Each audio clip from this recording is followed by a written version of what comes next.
సభకు నమస్కారం.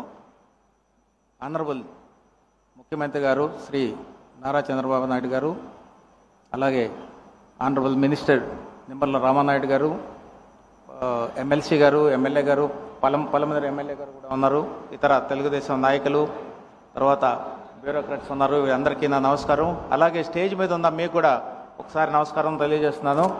ఈరోజు మనం ఇక్కడ కూడుకున్న ఒకే ఒక ఉద్దేశం, అది నెరవేరింది. మనకి శ్రీశైలం నుంచి 735 కిలోమీటర్లు ప్రయాణం చేసి ఆ నీరు ఇక్కడికి వచ్చి లాస్ట్ మైల్గా మన అందరికీ అందుతుందంటే ఇది ఒక ఆశ్చర్యకరమైన, ఒక సంబరం ఆశ్చర్యంతో కూడిన విషయంగా కనపడుతుంది. మనందరికీ తెలుసు నీరు వస్తే ఏమవుతుందో. వ్యవసాయం చాలా బాగా పెరుగుతుంది. ఈ దేశంలో కానీ రాష్ట్రంలో కానీ ఎక్కడన్నా వాటర్ వచ్చిన చోట వ్యవసాయం బాగా పెరుగుతుంది. అట్లాగే భూగర్భ జలాలు కూడా బాగా పెరుగుతాయి. దాని దృష్టితోటి హానరబుల్ చీఫ్ మినిస్టర్ గారు నిన్ననే చెప్తా ఉన్నారు, అన్నీ మన కుప్పంలో కానీ మన ఉన్న 530 చెరువులన్నిటికీ కూడా ప్రతి చెరువుకి నీళ్ళు అందే విధంగా చేయాలని అంటున్నారు. అలాగే ఈ నీరు ఎక్కడెక్కడ రాష్ట్రాలకు, ఎక్కడెక్కడ జిల్లాలకు అందుతుందో వాళ్ళకు కూడా అందరికీ ఫలితాలు ఇచ్చేటట్టు చూడమంటా ఉన్నారు.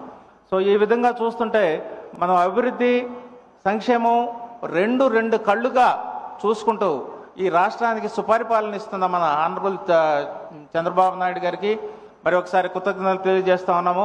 అట్లాగే ఈ గొప్పతనాన్ని లేకపోతే ఈ అభివృద్ధిని చూస్తుంటే తర్వాత మనకి సెంట్రల్ గవర్నమెంట్లో కానీ కేంద్ర ప్రభుత్వంలో కానీ నిధులు తీసుకురావడానికి చేస్తున్న ప్రయత్నాలు చూస్తుంటే ఇది మనకు ఒక డిస్క్రిప్షన్, ఒక వర్ణన గుర్తొస్తుంది. మనకి స్వాతంత్ర ఉద్యమంలో మహాత్మా గాంధీ గారి గురించి ఒక వర్ణన వచ్చిండేది. ఇలాంటి ఒక వ్యక్తి ఎముకలతోటి, తర్వాత ఫ్లష్ తోటి, కండరాలతోటి, తర్వాత బ్లడ్ తోటి ఒక వ్యక్తి జీవించాడా ఈ నేల మీద అనే ఒక నమ్మకం లేకపోతే ఒక అనుమానం వస్తుందట ఫ్యూచర్ జనరేషన్స్కి, భవిష్యత్ జనరేషన్స్కి. సో అట్లాంటి గొప్ప విషయాలు మనం చూస్తూ ఉన్నాం. సో మరి ఒకసారి కృతజ్ఞతలు. సో మాకు ఈ అవకాశం ఇచ్చి ఈ సభలో మాట్లాడటానికి, ఈ అభివృద్ధి గురించి, ఈ యొక్క బృహత్కరమైన కార్యక్రమంలో మాకు పాలు పంచుకోవడానికి అవకాశం ఇచ్చిన మీకు మరి ఒకసారి కృతజ్ఞత తెలియజేస్తూ ముగిస్తూ ఉన్నాను. Thank you very much.